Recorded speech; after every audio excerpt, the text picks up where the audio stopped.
तो आज एक नए टॉपिक पे हम लोग बात करते हैं। पिछला टॉपिक तो हम लोग का खत्म हो गया है ना, इकोनॉमी का।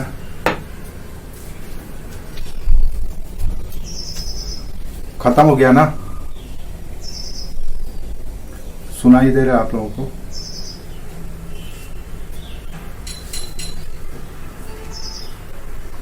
अच्छा, यूबीआई अभी कंप्लीट नहीं हुआ है।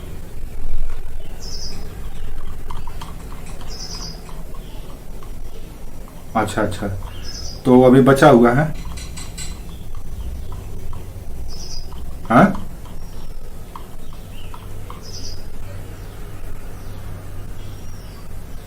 क्या क्या फायदे में लिखवाए थे यूबीआई के, क्या क्या मेरिट बताए थे?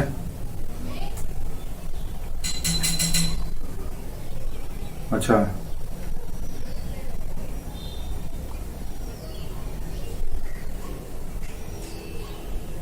अच्छा,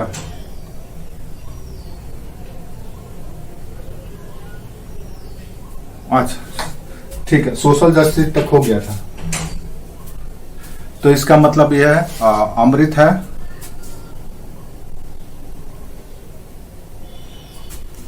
तो इसका मतलब यह है कि कुछ मेरिट पे हम लोग बात कर चुके थे। हाँ ठीक है, तो इसको फटाफट हम लोग कंप्लीट करके एक नया टॉपिक आज हम लोग इन्वायरमेंट साइंस से बात करने वाले हैं। वो टॉपिक पे हम इसलिए चाह रहे थे चर्चा करना क्योंकि अभी हाल ही में ज्योग्राफी कराएंगे।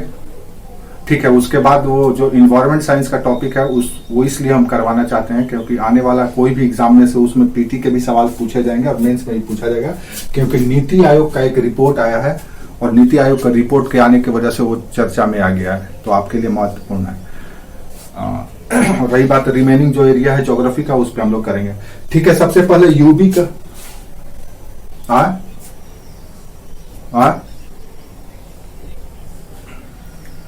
हाँ, इंडियन ज्योग्राफी ही कर रहे थे हम लोग, और इंडियन ज्योग्राफी में एक ही टॉपिक नहीं हुआ है, पूरा प्लेन कंप्लीट हो गया है, आइलैंड कंप्लीट हो चुका है, कोस्ट कंप्लीट, फिजियोग्राफी, हाँ फिजियोग्राफी ऑफ इंडिया। ठीक है, तो यूबी का फायदा यानी यूनिवर्सल बेसिक इनकम के मेरिट क्या था? तो मेरिट में हम लोगों ने सोशल जस्टिस तक देखा था कि सामाजिक न्याय मिलता है इससे, और यूबी से ये भी फायदा होगा। नेक्स्ट फायदा क्या होगा कि यूबी सरकार द्वारा किए जाने वाले बजटीय खर्च को भी कम करेगा। It may be replace all welfare schemes, ये सभी कल्याणकारी योजनाओं को रिप्लेस करेगा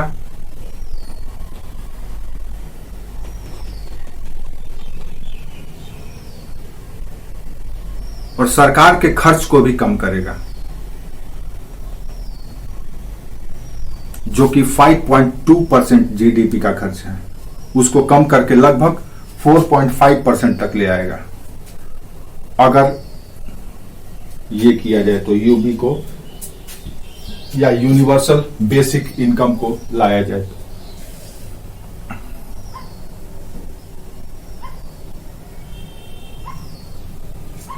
नेक्स्ट, यूबी का क्या मेरिट है कि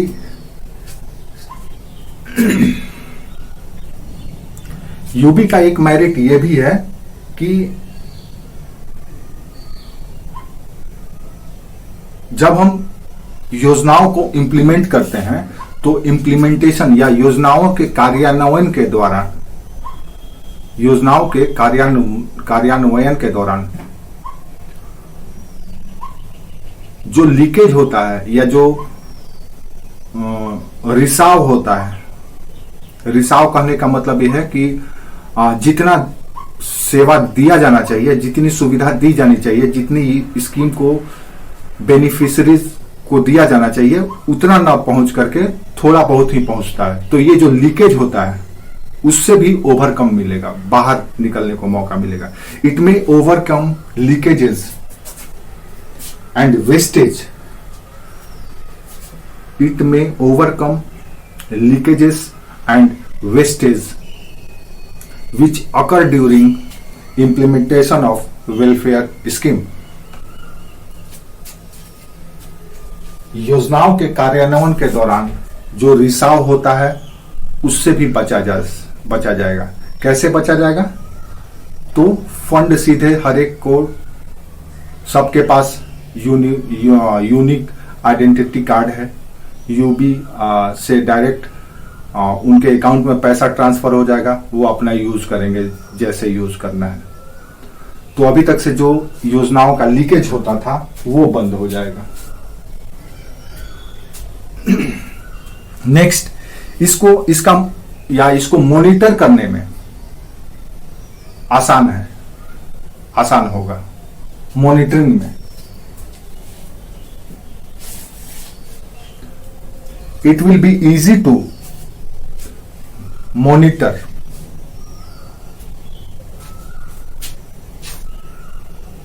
instead of a huge number of welfare scheme। UBI को अगर आप अपनाते हैं तो इसको मॉनिटर करने में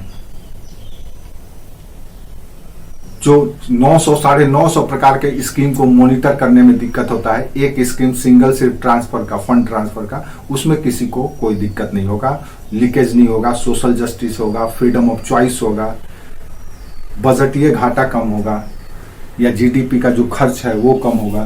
तो ये सारे मेरिट है। एक और क्या होगा? करप्शन कम हो जाएगा, इससे हो जाएगा। अलग अलग डिपार्टमेंट, अलग अलग विभाग, अलग अलग मिनिस्ट्री का जो अलग अलग स्कीम है, उससे क्या होता है कि एक डिपार्टमेंट पर अगर कोई वॉच करता है, कंट्रोल करता है, तो दूसरे डिपार्टमेंट से करप्शन शुरू हो जाता है। तो different departments, different ministry, different agencies, different bureaucrats, different authority, तो इतना ज्यादा विविधता है सेवाओं को प्रोवाइड करने में कि एक को बंद करो तो दूसरा से पानी लीक करने लगता है, जिसको हम करप्शन कहते हैं। तो इससे करप्शन को भी कंट्रोल करने में मदद मिलेगा। आपको लगता है? बिल्कुल मिलेगा।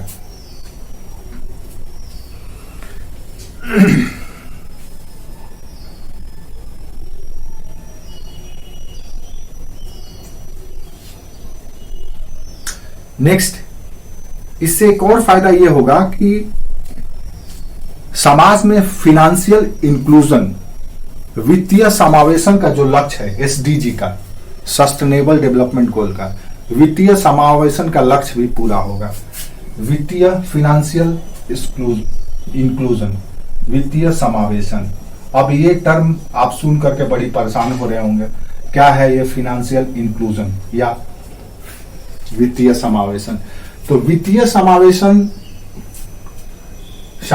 का मतलब है सबों को सुविधाओं में भागीदार बनाना, सबों को सुविधाओं के लिए समान अवसर देना और सबों के पास सेवाओं का पहुंच सुनिश्चित करना। इंक्लूजन मतलब समावेशित, सबको मिलाना, सबको एक साथ कर देना, समावेशन। अब फिनेंशियल या वित्तीय समावेशन का मतलब यह है कि जितने भी फिनेंशियल सर्विसेज हैं,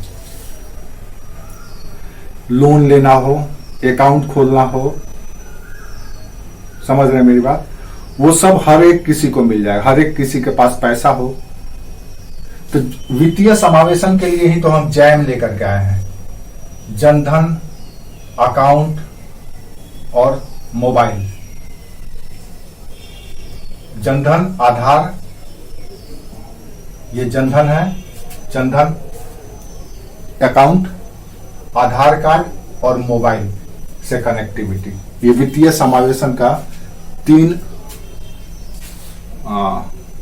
मेजर पार्ट है। अब हर एक किसी को बैंक तक पहुंच सुनिश्चित किया जाएगा, हर एक किसी को ऋण आसानी से उपलब्ध कराया जाएगा, हर एक किसी के लाभ को या अधिशेष को बैंक में जमा करने का अवसर मिलेगा, हर एक किसी को इंश्योरेंस की सर्विसेज मिलेगी, हर एक किसी को इन्वेस्ट करने का मौका मिलेगा। तो ये हो गया फिनेंशियल इंक्लूजन या वित्तीय समावेशन। और वर्तमान की सरकार इस पे बहुत ज्यादा जोर दे रही है। तो स्वाभाविक है कि यूबीआई जब लेकर के आएंगे तो इससे वित्तीय समावेशन या फिनेंशियल इंक्लूजन होगा, बिल्कुल होगा। आप थोड़ा सा अपने दिमाग पे जोर डालिएगा तो आपको समझ में आ जाएगा। एक और फायदा है यूबीआई का, वो ये फायदा है कि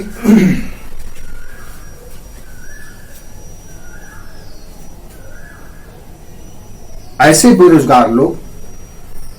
लोग जब बेरोजगार हो जाते हैं, जब टेक्नोलॉजिकल चेंज होता है, जब तकनीकी परिवर्तन आता है, तो बहुत सारे लोग बेरोजगार हो जाते हैं। तो ऐसी स्थिति में उनको फिनेंशियल सिक्योरिटी मिल जाएगी।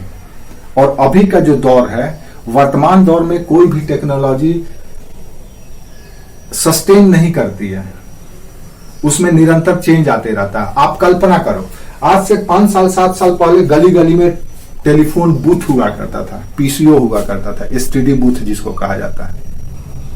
बहुत सारे लोगों का रोजगार का साधन था वो, लेकिन मोबाइल के आने से वो सब चौपट हो गया। अब वो जो वर्ग बेरोजगार हुआ, उस वर्ग को अब नए रोजगार में या नए टेक्नोलॉजी के अनुसार अपने आप को अपडेट करने में या समावेशित करने में टाइम लगेगा। तो ऐसी स्थिति में उसके पास अगर ये यूपीआई सर्विस मिलता रहेगा तो वो सुरक्षित रहेगा, वो भूखमरी का शिकार नहीं होगा। नहीं तो आप सोचो, कल्पना करो कि अगर वो इस तरह का बिजनेस कर रहा है, कुछ अर्निंग कर रहा है, तो स्वाभाविक है कि वो गरीबी रेखा में नहीं होगा, उसका एक आय होगा, निश्चित होगा। अगर वो टेलीफोन का बिल जमा कर रहा है एसटीडी बूथ का, तो उससे आंकड़ा सरकार को मिल जा रहा है कि इतना अगर बिल वो जमा कर रहा है तो इसका मतलब है कि इतना उसको प्रॉफिट हो रहा है। तो उसको गरीबी से बाहर रख दिया जाता है या गरीबी में उसको समाहित नहीं किया जाता है। लेकिन अचानक जब चेंज हो जाए, मार्केट में उसका डिमांड ही खत्म हो जाए, तो ऐसी स्थिति में वो अनएम्प्लॉय हो जाता है। तो नए एम्प्लॉयमेंट से पहले और पुराने एम्प्लॉयमेंट के जाने के अपॉर्चुनिटी के जाने के बाद का जो गैप है, इस गैप का भरपाई कैसे होगा, उसमें यूबीआई मदद करेगा। यूनिवर्सल बेसिक इनकम अगर मिलेगा तो। क्लियर है? तो ये कुछ इसके मेजर फायदे हैं या मेरिट है या बेनिफिट है इसके वजह से। अब अगर इतना मेरिट है तो क्या इसमें डिमेरिट नहीं है? क्या इसके दोष नहीं है? बिल्कुल है। क्या क्या है? तो सबसे पहले तो इसका डिमेरिट यह है कि इसको सक्सेस कराने के लिए कुछ बेसिक नीड जरूरी है, या कुछ आप कह सकते हैं कि फंडामेंटल नेसेसिटीज है या प्राइमरी नेसेसिटीज है। अगर वो होगा तभी ये स्कीम सफल हो सकता है। वो क्या? हर एक किसी के पास सबसे पहले, यानी कि सबके पास जैम होना चाहिए, जैम की सुविधा सबके पास होना चाहिए, जनधन अकाउंट होना चाहिए, आधार कार्ड होना चाहिए और मोबाइल फोन होना चाहिए। अब कल्पना कीजिए गांव के कितने प्रतिशत लोगों के पास मोबाइल होगा, कितने लोगों के पास आधार कार्ड होगा। आधार कार्ड चलो होगा भी तो होगा, अकाउंट कितने लोगों के पास? क्या बोल रहा है?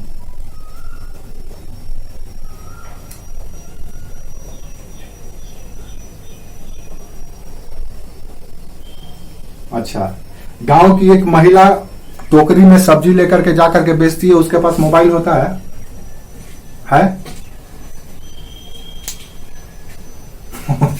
तब तो यूबीआई को इंप्लीमेंट करने में कोई दिक्कत नहीं है भाई, अगर तुम्हारे अनुसार कर रहे हो। लेकिन तुम्हारे इलाका में हो सकता है, ऐसा नहीं है कि हर एक जगह होगा, तुम्हारे इलाका में हो सकता है लेकिन हर एक जगह पे नहीं आई, ये मत सोचो।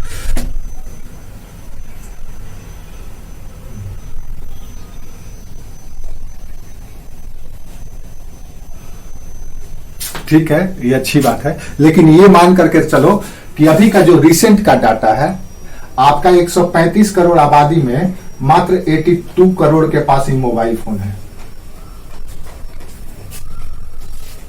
135 करोड़ की आबादी में रिसेंट डाटा आपको अपडेटेड बता रहे हैं, कल परसों का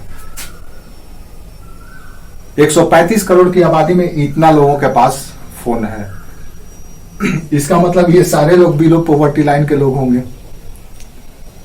तो इनके पास नहीं है।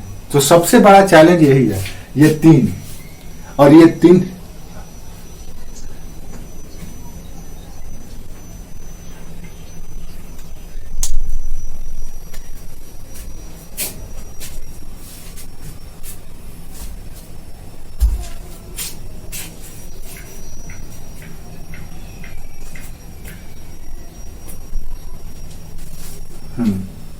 नहीं, वो सही है, आपकी बात सही है, लेकिन ऐसा नहीं है कि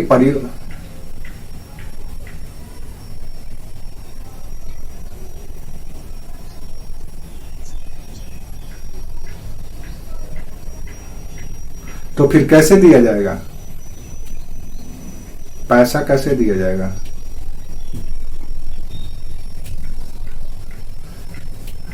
सबका अलग अलग, सबका इंडिविजुअल को हमको देना है पैसा।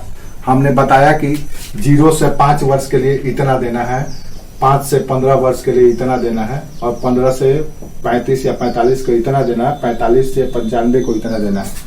तो सबके पास अपना नंबर होगा, आधार कार्ड से जुड़ा होगा सबके।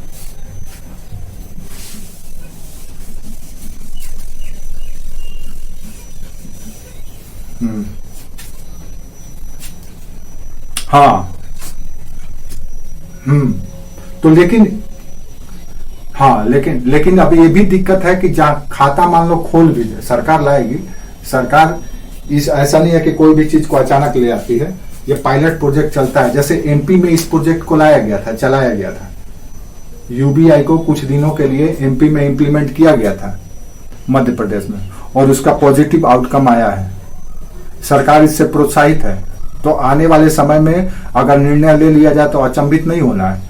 हो सकता है किसी दिन सरकार का एक भैया सारा स्कीम बंद करो, हमने ये गणना कर लिया है, हमारे पास सेंसस डाटा आ गया है, इतने लोग ऐसे ऐसे क्लास के, ये वर्ग के, ये जाति का, ये सुविधा विहीन लोग हैं, इनको हम ये फैसिलिटी देंगे। सभी लोग अपने अपने बगल, जिनके पास आधार कार्ड अकाउंट है और फोन है, सभी लोग अपना अपना पंजीकरण करा लीजिए, या जिनका ऑलरेडी पंजीकरण है उनको कोई दिक्कत नहीं है, लेकिन जिनका नहीं है वो करा लीजिए और आपको खाता में जाएगा पैसा। अब होगा क्या कि कल को मान लो आप नहीं भी पढ़ते हैं, मान लीजिए 15 से 35 वर्ष की आयु के हैं, आप पढ़ाई नहीं भी करते हैं, ऐसे निठल्ला घुमा करते हैं, तो भी आपको अब जो सरकार पैसा देती है 15 से 35 वर्ष की आयु को देगी, वो आपको मिलेगा। तो आपके पास ये चीज होना चाहिए। तो सबसे पहला जो चैलेंज है सरकार का यही है, जैम का, और सरकार इस पे बहुत हद तक नियंत्रण पा ली है, और लोग भी अब सरकार की योजनाओं को फायदा लेने के लिए अधिक से अधिक सक्रिय या जागरूक हो भी गए, तो सरकार को दिक्कत नहीं है। दूसरा जो समस्या इसमें आएगा वो आपको पता ही है कि स्कीमें दोनों ही तरह से चलाई जाती है, केंद्र की सरकार के द्वारा भी और राज्य की सरकार के द्वारा भी। स्कीम दोनों ही लेवल पर चलता है, केंद्र की सरकार भी चलाती है और राज्य की सरकार भी चलाती है। अब इसमें प्रॉब्लम ये होगा कि शेयर को लेकर के केंद्र का, सेंटर का कितना शेयर होगा, स्टेट का कितना शेयर होगा। आपको पता है कि केंद्र में अगर किसी दूसरे पार्टी की सरकार है, राज्य में किसी दूसरे पार्टी की सरकार है, तो चाह करके भी सरकार, केंद्र की सरकार वो काम नहीं कर पाती है जो उसे करना चाहिए। जैसे फॉर एग्जांपल आप ले लो, अभी जीएसटी में पेट्रोल डीजल को बाहर रखा गया है, उसके वजह से उसका मार जनता को भोगना पड़ रहा है। कल्पना करो कि अगर जीएसटी में पेट्रोल और डीजल को शामिल कर दिया जाए तो आपका तेल का कीमत सीधे 33 रुपया कम हो जाएगा। अगर आप 100 रुपया में ले रहे हैं तो 77 रुपए पर लीटर पे आपको तेल मिलने लगेगा, अगर ये जीएसटी में शामिल हो जाएगा तो। क्यों? क्योंकि मैक्सिमम स्लैब है 28% का जीएसटी का, सबसे ज्यादा स्लैब है, यानी 28% भी अगर आप टैक्स देते हैं तो भी आपका 33% कम हो जाता है। क्योंकि तेल पेट्रोकेमिकल में केंद्र की सरकार भी टैक्स लगाती है और ये भी वैट लगाते हैं, ये भी वैट लगाते हैं, वैल्यू एडेड टैक्स लगाते हैं और ये भी लगाती है। तो इसकी वजह से अगर 45 या 55 रुपए बैरल हमको तेल इंपोर्ट करके लगता है पूरा ड्यूटी देने के बाद, तो कमीशन और डीलरशिप को देने के बाद आते आते और ये टैक्स लगने के बाद आते आते 100 प्लस हो जाता है। तो ये विवाद और राज्य का आय का प्रमुख स्रोत है। राज्य नहीं चाहती है कि डीजल और पेट्रोल को हम जीएसटी में शामिल करें। जैसे ही अगर सिलेंडर का, जैसे कि कुछ राज्य जो केंद्र के शासित राज्य हैं वो तो करने के लिए तैयार है, उनको कोई दिक्कत नहीं है, भैया वो तो अपना ही परिवार का निर्णय है, तो उनको कोई दिक्कत नहीं है। लेकिन वो राज्य जो केंद्र की सरकार से पृथक पार्टी की है, संचालित हो रही है वहां की सरकारें, वहां पे थोड़ा सा दिक्कत हो जाता है। अगर संभावना बन जाए कि केंद्र की सरकार और राज्यों की सरकार में अधिकतर वो एक ही पार्टी की सरकार है, तो वहां पे फिर ये व्यवस्था आसानी से लागू हो जाएगा और एक बार लागू हो जाएगा तो फिर उसको रन कराया जाएगा। तो दूसरा यूबीआई का चैलेंज ये है इस शेयर को लेकर के कि केंद्र कितना शेयर करेगी और दूसरा कितना शेयर करेगी। तीसरा चुनौती इसका है कि बैंकिंग सिस्टम आज भी गांव तक पूरी तरह नहीं पहुंच पाई है। बहुत सारे ऐसे गांव हैं जहां पर बैंक की सुविधा नहीं है और सुविधा नहीं होने की वजह से लोग बैंक जाना भी पसंद नहीं करते हैं। तो ये भी एक इंफ्रास्ट्रक्चर लीकेज है या लेक है, बैंकिंग सुविधा का ग्रामीण क्षेत्र में, विशेष करके ग्रामीण क्षेत्रों में बैंकिंग सुविधा का अभाव। तीसरा इसका चैलेंज यही है।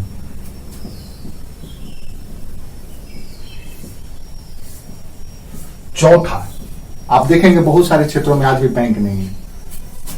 अगर आप कस्बाई क्षेत्र में हैं तो मिल जाएगा, लेकिन बहुत सारा ऐसे रिमोट एरिया है। चौथा इसमें थोड़ा सा रिस्क ये है कि अगर हम यूबीआई को लेकर के आते हैं और इससे पहले अगर हमारे पास बहुत सारा स्कीम होता था, तो होता क्या था कि अगर कोई स्कीम या कोई योजना हमको फायदा नहीं मिलता था या वो हमको नहीं मिल पाता था या हम उसका लाभ नहीं उठा पाते थे, तो अन्य स्कीम के माध्यम से वो हमारा कंपनसेट हो जाया करता था, क्षतिपूर्ति हो जाया करता था।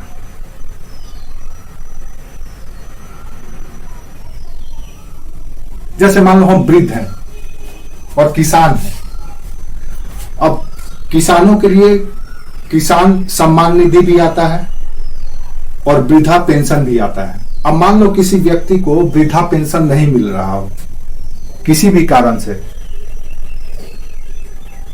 लेकिन उसको किसान निधि मिल रहा हो, किसान सम्मान निधि, तो योजनाओं में, स्कीम में वैरायटी होने से क्या होता है कि कंपनसेट हो जाता है। एक के नहीं मिलने से दूसरा जो मिलता है तो कंपनसेट हो जाता है। तो थोड़ा सा वहां पे इस मामले में बेनिफिशियरी को या लाभुक को फायदा होता है। और यूबीआई में ऐसा नहीं है। अगर यूबीआई में कोई व्यक्ति विशेष अगर छूट गया, किसी भी कारण से उसका पंजीकरण नहीं हो पाया, ऐसी स्थिति में वो क्या होगा, वो सेवाओं से महरूम हो जाएगा। अब मान 2 महीना 4 महीना हो गया, तो 4 महीना तो उसके लिए चैलेंजिंग हो गया ना। मान लो हम अपंग हैं, विकलांग है, हैंडीकैप्ड है, विकलांग नहीं दिव्यांग है, विकलांग नहीं कहना है, आप दिव्यांग कहना है। तो मान लीजिए हम दिव्यांग हैं और किसी कारण से हमने अपने कोई स्कीम का हम फायदा नहीं उठा पा रहे हैं, चाहे कोई भी कारण हो, तो ऐसी स्थिति में हम रिस्की जोन में चले जाएंगे अगर सारे के सारे स्कीम को बंद कर दिया जाए और यूबीआई को दिया जाए और किसी कारण से मेरे पास अकाउंट नहीं खुल पाया या हम उसमें पंजीकृत नहीं हो पाए, तो ये हमारे लिए थोड़ा सा चैलेंजिंग हो जाएगा। एक और इंटरेस्टिंग चैलेंज इसमें है, और ये चैलेंज ये है, नेक्स्ट चैलेंज ये है कि इसमें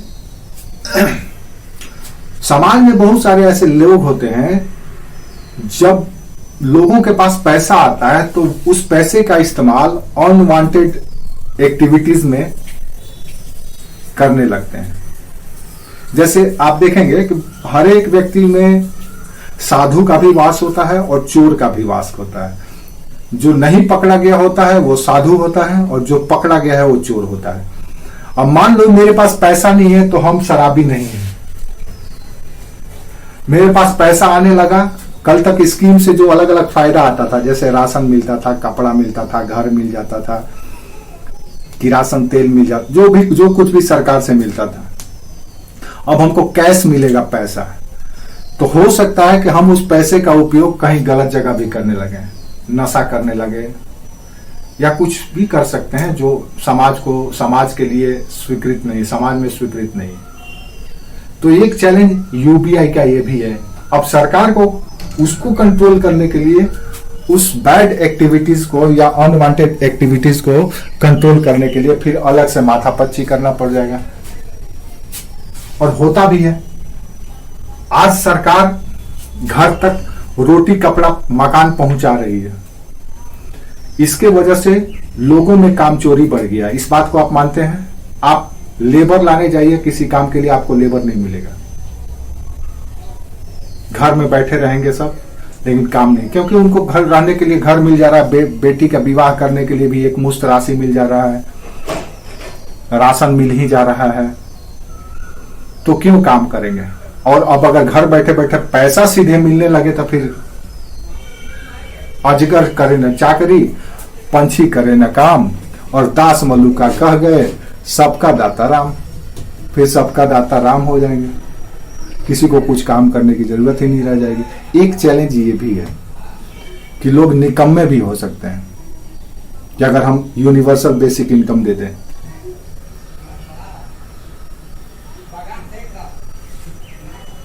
ठीक है,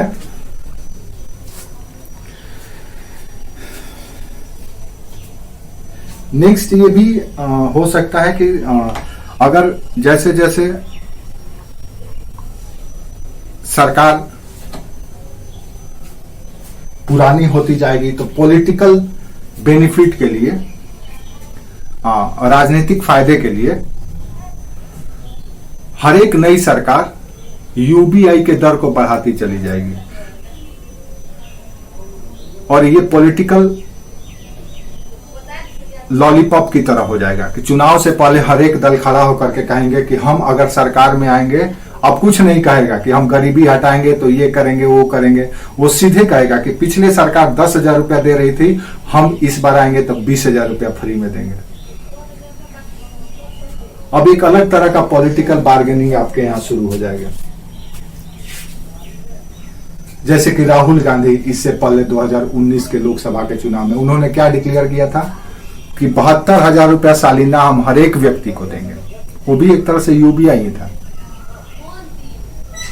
लेकिन जनता उनके लालच में नहीं आई। पहले भी 15 लाख के लालच के चक्कर में दाढ़ी वाले बाबा को ला करके बैठा करके लोग जनता भुगत रही है,